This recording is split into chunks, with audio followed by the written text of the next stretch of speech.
Kehancuran kerajaan Dandaka di tangan Nyi Blorong. Fajar baru saja menyingsing ketika awan mendung menutupi langit kerajaan Dandaka. Di kejauhan, kapal-kapal besar Portugis tampak mendekati pelabuhan, layar-layarnya berkibar diiringi semangat para prajurit yang siap tempur. Dalam hitungan jam, pasukan Portugis yang dipimpin oleh seorang kapten bernama Vasco de Almeida mulai mendarat di pesisir Dandaka, membawa persenjataan yang jauh lebih modern dan lengkap dibandingkan dengan pasukan Dandaka. Portugis datang dengan membawa senapan, meriam, dan baju besi yang mengkilap. Mereka juga memiliki strategi perang yang terlatih, hasil dari berbagai pertempuran yang telah mereka menangkan di tanah-tanah jauh.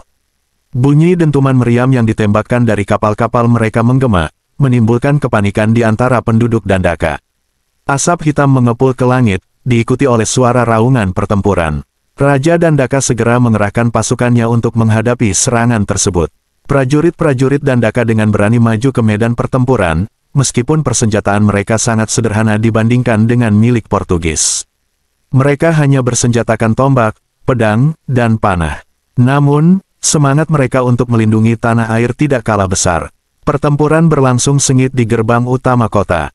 Pasukan Dandaka berusaha keras menahan gempuran musuh, memanfaatkan setiap sudut benteng dan pertahanan alami yang ada. Namun, keunggulan teknologi dan taktik militer Portugis mulai terlihat jelas. Meriam-meriam mereka dengan mudah merobohkan dinding-dinding pertahanan, dan senapan-senapan mereka mampu menjatuhkan prajurit-prajurit Dandaka dari jarak yang jauh. Di tengah hiruk-pikuk pertempuran, Kapten Vasco de Almeida memimpin serangan dengan tegas. Pasukan infanteri Portugis yang terlatih dengan formasi rapat menembus barisan pertahanan Dandaka, sementara kavaleri mereka mengitari dan mengepung pasukan yang tersisa.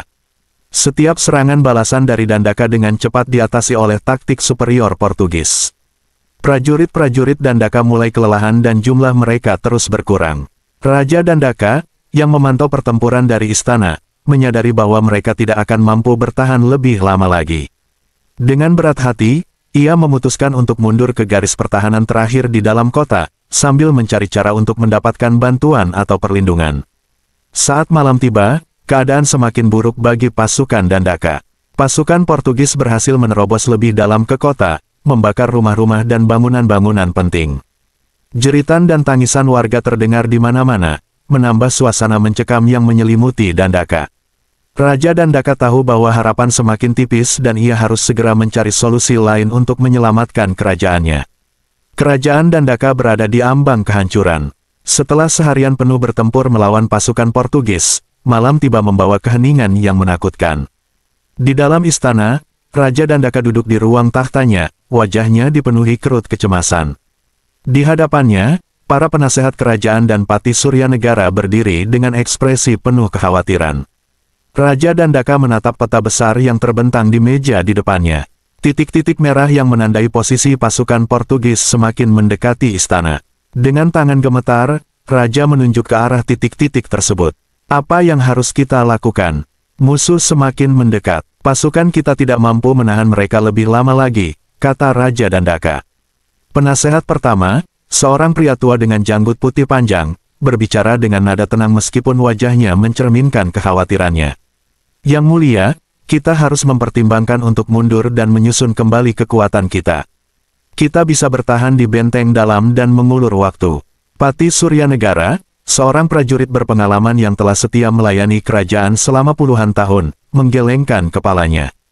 Mundur hanya akan memberi mereka lebih banyak waktu untuk memperkuat posisi mereka. Kita perlu sesuatu yang lebih, sesuatu yang bisa membalikkan keadaan. Raja Dandaka menghela napas dalam-dalam. Kepalanya terasa berat dengan beban tanggung jawab. Matanya melirik ke arah patihnya, berharap mendapatkan solusi yang lebih konkret. Apakah kita harus meminta bantuan dari kerajaan tetangga? Tetapi, itu akan memakan waktu, dan kita mungkin sudah hancur sebelum mereka tiba, kata Raja Dandaka. Penasehat kedua, seorang senior tangguh memberikan masukan. Ada satu kemungkinan lagi yang mulia. Minta bantuan Nyi Blorong, Ratu Ular yang memiliki kekuatan luar biasa. Mungkin kita bisa memohon bantuannya. Raja Dandaka mengernyit. Ide tersebut tampak seperti jalan terakhir yang putus asa, tetapi keadaan mereka memang sudah sangat mendesak. Apakah kita benar-benar akan mempertaruhkan nasib kita pada siluman? Bagaimana jika itu justru membahayakan kita? Yang mulia, dalam situasi seperti ini, kita harus mencoba segala cara. Jika Nyi Blorong memang dapat membantu kita, itu mungkin satu-satunya harapan kita, kata Patih. Raja Dandaka berdiri dari tahtanya, dengan tegas ia berkata, "Baiklah, kita akan melakukan ritual pemanggilan Nyi Blorong. Ini mungkin pilihan terakhir kita. Persiapkan segala sesuatunya segera." Para penasehat dan Patih Surya Negara mengangguk, segera bergerak untuk mempersiapkan ritual. Raja Dandaka tetap berdiri di ruang tahta, merenungkan keputusannya. Ia tahu bahwa keberhasilan atau kegagalan dari tindakan ini akan menentukan nasib kerajaannya. Malam itu, suasana di kerajaan Dandaka sangat mencekam.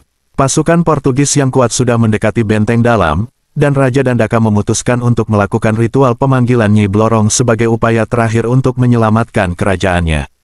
Ruang keramat di dalam istana segera disiapkan untuk ritual tersebut. Lilin-lilin dinyalakan, memenuhi ruangan dengan cahaya remang-remang. Dupa yang beraroma kuat dibakar, asapnya memenuhi udara dan memberikan suasana mistis. Para penasehat dan Patih Surya Negara berdiri di sekitar raja, memperhatikan dengan seksama. Di tengah ruangan, terdapat lingkaran besar yang digambar dengan kapur putih, diisi dengan simbol-simbol kuno yang dianggap bisa memanggil makhluk gaib. Raja Dandaka mengenakan jubah ritual berwarna hitam, dengan hiasan-hiasan emas yang mencerminkan statusnya sebagai pemimpin tertinggi. Ia berdiri di tengah lingkaran, memegang sebuah keris kuno yang dipercaya memiliki kekuatan magis. Raja Dandaka mulai melafalkan mantra-mantra dengan suara yang bergetar namun penuh keyakinan. Mantra-mantra tersebut dipercaya mampu memanggil Nyi Blorong, Ratu Ular yang memiliki kekuatan luar biasa. "Wahai Nyi Blorong, Ratu Ular yang agung, dengarkanlah permohonanku. Aku, Raja Dandaka, memanggilmu dari kedalaman alam gaib. Datanglah dan berikan pertolonganmu kepada kerajaanku yang sedang terancam." Suara raja bergema di dalam ruangan, diiringi oleh bunyi lonceng kecil yang dipukul oleh para penasehat. Ketegangan memenuhi udara, semua yang hadir menahan napas, menunggu respon dari alam gaib. Tiba-tiba, suhu ruangan terasa menurun drastis. Angin dingin bertiup, meniup api lilin sehingga bergetar, menciptakan bayangan-bayangan aneh di dinding. Dari tengah lingkaran, asap dupa yang tebal berkumpul menjadi satu titik, membentuk sosok samar yang perlahan menjadi semakin jelas. Di hadapan Raja Dandaka, muncul seorang wanita cantik dengan mata berkilau seperti zamrud. Kulitnya pucat dengan sisik-sisik halus yang mengkilap di bawah cahaya lilin. Rambutnya panjang dan hitam, terurai lepas hingga ke tanah. Dialah Nyi Blorong, Ratu Ular yang legendaris. "Siapa yang berani memanggilku?" Raja Dandaka, meskipun merasa sedikit takut, berbicara dengan penuh hormat dan harapan. "Aku Raja Dandaka, mohon bantuannya. Kerajaanku sedang diserang oleh pasukan Portugis yang kuat. Prajurit kami tidak mampu menahan mereka lebih lama lagi. Aku memohon kepadamu Nyi Blorong, untuk mengerahkan pasukan ularmu dan membantu kami mengusir musuh." Nyi Blorong memandang raja dengan tatapan tajam, seolah menimbang-nimbang permohonan tersebut. Setelah beberapa saat yang terasa seperti berabad-abad bagi Raja Dandaka, Nyi Blorong akhirnya berbicara. "Aku bisa membantumu, Raja Dandaka. Namun, ada harga yang harus kau bayar. Aku ingin 1/4 wilayah kerajaanmu sebagai ganti atas bantuanku. Apakah kau bersedia memenuhi syarat ini?" Pasukan Portugis semakin mendekati benteng terakhir kerajaan Dandaka. Di luar istana, terdengar suara gemuruh pertempuran yang semakin dekat. Warga kerajaan berlarian mencari perlindungan, dan prajurit Dandaka berjuang mati-matian untuk menahan musuh. Situasi ini membuat Raja Dandaka merasa semakin terdesak. Ia tahu bahwa waktu mereka semakin sedikit. Raja Dandaka, berdiri di hadapan Nyi Blorong, merasakan hawa dingin yang mengelilingi Ratu Ular tersebut. Dengan hati yang berat, Raja Dandaka mengangguk menyetujui permintaan Nyi Blorong. "Aku bersedia Nyi Blorong. Demi keselamatan kerajaanku, aku akan memberikan 1/4 wilayah kerajaanku sebagai ganti atas bantuanmu." Nyi Blorong tersenyum tipis, tatapannya tetap tajam dan penuh kuasa.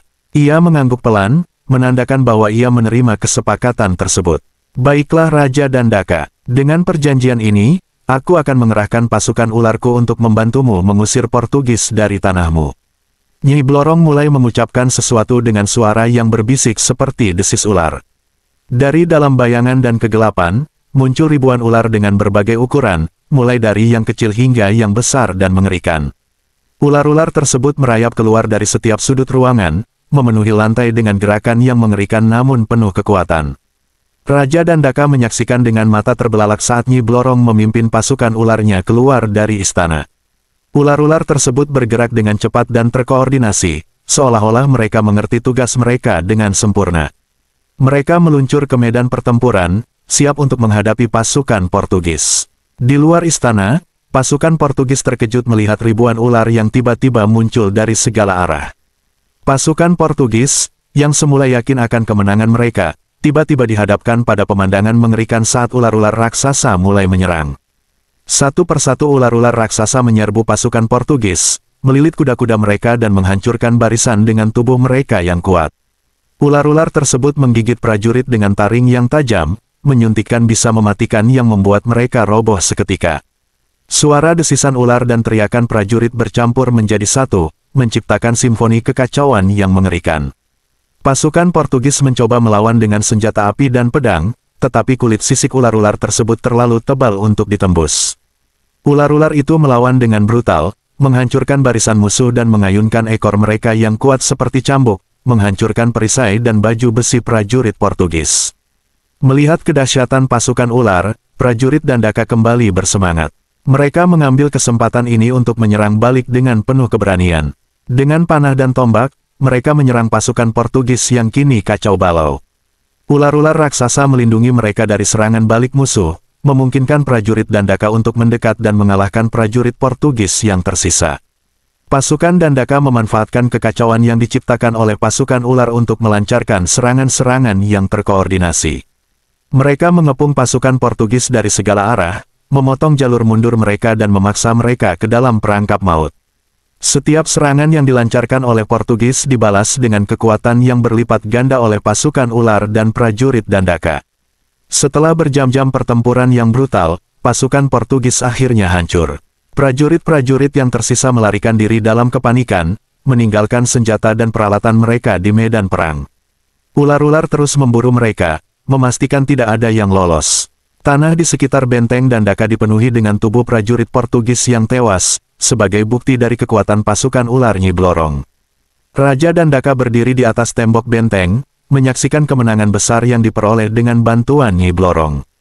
Rakyat bersorak-sorai, prajurit merayakan kemenangan mereka, dan seluruh kerajaan Dandaka dipenuhi dengan semangat baru. Raja Dandaka merasa sangat puas dengan keberhasilan ini, merasa bahwa ia telah menyelamatkan kerajaannya dari kehancuran. Nyi Blorong muncul di istana, membawa aura mistis. Ia menghampiri Raja Dandaka dengan tatapan tajam, menuntut bagian dari perjanjian yang telah dibuat. Raja Dandaka, kau telah memperoleh kemenangan dengan bantuan pasukan ularku. Sekarang, waktunya kau menepati janjimu dan memberikan seperempat wilayah kerajaanmu. Raja Dandaka menatap Nyi Blorong dengan wajah yang tidak menunjukkan ketakutan, namun ada kekerasan dalam pandangannya. Ia merasa bahwa setelah memenangkan pertempuran, ia memiliki kekuatan untuk menolak permintaan Nyi Blorong. Nyi Blorong, aku mengakui bahwa bantuanmu sangat berharga dalam memenangkan pertempuran ini. Namun, setelah mempertimbangkan dengan matang, aku tidak dapat memberikan seperempat wilayah kerajaanku kepadamu, kata Raja Dandaka. Mengapa kau berani mengingkari janji yang telah kau buat, Raja Dandaka? Kau tahu konsekuensi dari tindakanmu ini, kata Nyi Blorong. Kerajaan ini telah berjuang keras untuk mempertahankan setiap jengkal tanahnya. Memberikan seperempat wilayah kepada siapapun, termasuk dirimu, akan melemahkan kerajaan ini. Rakyatku akan kehilangan tempat tinggal, dan pertanian yang memberi makan mereka akan hilang. Aku tidak bisa membiarkan hal itu terjadi, kilah Raja Dandaka. Kau bermain dengan api, Raja Dandaka. Jangan berpikir kau bisa lolos begitu saja dengan pengingkaran ini. Aku berterima kasih atas bantuanmu, Nyi Blorong, tetapi aku tidak bisa memenuhi permintaanmu. Kerajaan ini harus tetap utuh demi kesejahteraan rakyatku. Aku siap menghadapi konsekuensi dari keputusan ini, kata Raja Dandaka. Nyi Blorong menatap Raja Dandaka dengan kemarahan yang membara di matanya. Ia tahu bahwa pengingkaran janji ini akan membawa kehancuran, tetapi Raja Dandaka tetap teguh pada keputusannya. Baiklah, Raja Dandaka, kau telah membuat pilihanmu, dan kau akan menanggung akibatnya. Dengan kata-kata tersebut, Nyi Blorong menghilang dalam kabut tebal, meninggalkan Raja Dandaka dengan perasaan was-was. Raja Dandaka tahu bahwa keputusan ini akan membawa tantangan baru bagi kerajaannya. Namun, ia tetap bertekad untuk melindungi rakyatnya dan mempertahankan tanah mereka, bahkan jika itu berarti harus menghadapi murka Nyi Blorong. Di kedalaman hutan yang gelap dan penuh misteri, Nyi Blorong duduk di atas singgasananya yang terbuat dari sisik ular, mengingat pengingkaran janji Raja Dandaka. Kemarahannya membara seperti api yang tak dapat dipadamkan. Ia memutuskan untuk memberikan pelajaran yang tak akan pernah dilupakan oleh Raja Dandaka dan seluruh kerajaannya. Raja Dandaka telah berani mengingkari janjinya kepadaku. Aku akan menunjukkan padanya kekuatan sejati dari pasukan ularku. Kerajaan Dandaka akan hancur di bawah kekuatanku. Nyi Blorong mulai memanggil seluruh pasukan ularnya yang lebih besar dan lebih ganas dari sebelumnya. Ular-ular raksasa dengan tubuh yang lebih panjang dan taring yang lebih tajam merayap keluar dari sarang mereka. Mereka berkumpul di sekitar Nyi Blorong, siap untuk melaksanakan perintahnya. Desisan ular dan suara gemuruh tanah yang terinjak oleh tubuh-tubuh raksasa mereka menciptakan suasana yang mengerikan. Pergilah, hancurkan kerajaan Dandaka. Tidak ada yang akan selamat dari kemarahanku. Di pagi yang tenang, tanpa peringatan, tanah di sekitar kerajaan Dandaka mulai bergetar. Dari segala arah, ular-ular raksasa muncul, menyerang benteng dan desa-desa di sekitarnya. Prajurit Dandaka yang berjaga di menara pengawas pertama kali melihat kedatangan ular-ular ini. Mereka segera membunyikan tanda bahaya, tetapi ketakutan menyelimuti hati mereka saat melihat ukuran dan jumlah ular yang datang. Pasukan Dandaka dengan cepat bersiap untuk bertahan. Mereka menggunakan semua senjata yang mereka miliki, panah, tombak, pedang, dan bahkan senjata api hasil rampasan dari Portugis. Raja Dandaka memimpin pasukannya dengan keberanian. Jangan biarkan mereka masuk ke dalam benteng. Pertahankan kerajaan ini dengan nyawa kalian. Teriak Raja Dandaka. Prajurit-prajurit Dandaka berusaha sekuat tenaga. Mereka menembakkan panah-panah berapi, berharap bisa melukai ular-ular itu. Namun, sisik ular terlalu tebal untuk ditembus. Ular-ular itu melilit dan menghancurkan benteng, memecahkan dinding dan menara dengan mudah. Desisan ular memenuhi udara, menambah ketakutan para prajurit. Pertempuran berlangsung dengan kejam. Ular-ular raksasa menggigit dan melilit prajurit, mematahkan tulang mereka dengan mudah. Prajurit Dandaka mencoba bertahan, tetapi setiap serangan mereka tampak sia-sia. Ular-ular itu merayap ke dalam benteng, menghancurkan segala yang ada di jalannya. Di tengah kekacauan, Raja Dandaka berusaha untuk tetap tenang dan memimpin pasukannya. Ia berlari dari satu sudut benteng ke sudut lainnya, memberikan perintah dan mengangkat semangat prajuritnya. Namun, semakin lama, semakin banyak prajurit yang gugur di medan perang. Nyi Blorong sendiri memimpin serangan akhir. Dalam wujud ular raksasa, ia menyerang langsung ke arah istana. Raja Dandaka, melihat kematian mendekat, mengangkat pedangnya dengan keberanian terakhir. Prajurit Dandaka, meskipun sudah berjuang dengan segenap kekuatan mereka, tidak dapat menghadapi kekuatan ular-ular raksasa tersebut. Mereka terdesak dan banyak yang tewas dalam pertempuran. Rakyat yang tinggal di istana, yang sebelumnya tidak terlibat dalam pertempuran, juga menjadi korban. Rumah-rumah mereka dihancurkan, dan mereka melarikan diri atau terbunuh di tengah kekacauan. Raja Dandaka, yang menyaksikan kehancuran kerajaannya, merasa ketakutan dan putus asa. Dengan suara gemuruh dari hancurnya istana dan teriakan kematian dari rakyatnya, Raja Dandaka tahu bahwa ia tidak bisa lagi bertahan. Ia memutuskan untuk melarikan diri, berharap dapat menemukan tempat perlindungan di luar istana. Raja Dandaka berlari melalui koridor-koridor yang hancur dan berjalan dengan tergesa-gesa menuju pintu belakang istana yang masih utuh. Keringat dingin mengalir di wajahnya, dan napasnya terengah-engah saat ia berusaha keras untuk keluar dari tempat tersebut. Dalam kepanikan, ia berlari ke arah hutan terdekat, berpikir bahwa mungkin ia bisa bersembunyi di sana. Namun, usaha Raja Dandaka untuk melarikan diri menjadi sia-sia. Nyi Blorong, dalam wujud ular raksasa, memimpin serangan terakhir. Dengan kekuatan magis dan kecerdikan, ia tahu persis kemana Raja Dandaka akan pergi. Ular-ular raksasa mengikuti jejak Raja, melintasi puing-puing istana yang hancur dan mengejar setiap gerak-geriknya. Raja Dandaka, yang telah hampir mencapai hutan, mendengar desisan mengerikan dari belakangnya. Ia berbalik dan melihat ular-ular raksasa yang mendekat dengan kecepatan yang mengerikan. Dengan keputusasaan, ia mencoba mempercepat langkahnya, tetapi ular-ular tersebut terlalu cepat dan terlalu kuat. Raja Dandaka tiba di pinggir hutan, tetapi tidak ada tempat untuk bersembunyi. Ular-ular raksasa mengepungnya, dan Nyi Blorong muncul di depan raja dengan tatapan penuh kemarahan. Raja Dandaka berdiri dengan tubuh gemetar, pedangnya terangkat di tangan, tetapi ia tahu bahwa pertarungan ini sudah berakhir. Nyi Blorong, aku mohon, jangan bunuh aku akan melakukan apapun untuk memperbaiki kesalahanku, kata Raja Dandaka. Sudah terlambat Raja Dandaka, kau telah mengingkari janjimu dan sekarang kau akan membayar harga yang sangat mahal. Nyi Blorong, dalam bentuk ular raksasa, menyerang Raja Dandaka dengan taringnya yang tajam. Raja Dandaka berusaha melawan, tetapi setiap upayanya sia-sia. Ular-ular tersebut menggigit dan melilit tubuhnya, menyuntikkan bisa yang mematikan. Raja Dandaka berteriak kesakitan, namun tidak ada yang bisa membantunya. Raja Dandaka jatuh ke tanah, tubuhnya mulai membengkak karena bisa ular yang meresap ke dalam dagingnya. Ia merasakan rasa sakit yang sangat hebat, dan tubuhnya menjadi lemah seiring dengan bisa yang menyebar. Dengan napas terakhirnya, Raja Dandaka menatap langit yang gelap, merasakan kehampaan dari kerajaannya yang kini hancur. Nyi Blorong berdiri di atas tubuh Raja Dandaka, matanya menatap dengan kepuasan yang dingin. Dengan Raja Dandaka yang tewas, dan seluruh kerajaan yang hancur, Nyi Blorong telah mendapatkan kemenangan penuh. Kerajaan Dandaka, yang pernah berdiri megah, kini telah menjadi reruntuhan yang dipenuhi dengan sisa-sisa kehancuran dan kemarahan. Di bawah langit yang suram dan kabut tebal, bekas kerajaan Dandaka kini hanya menyisakan reruntuhan dan puing-puing. Istana megah yang dulu berdiri kokoh kini hancur lebur, dikelilingi oleh sisa-sisa bangunan yang runtuh. Dinding-dinding yang dulu gagah kini hanya berupa tumpukan batu dan kayu yang hancur.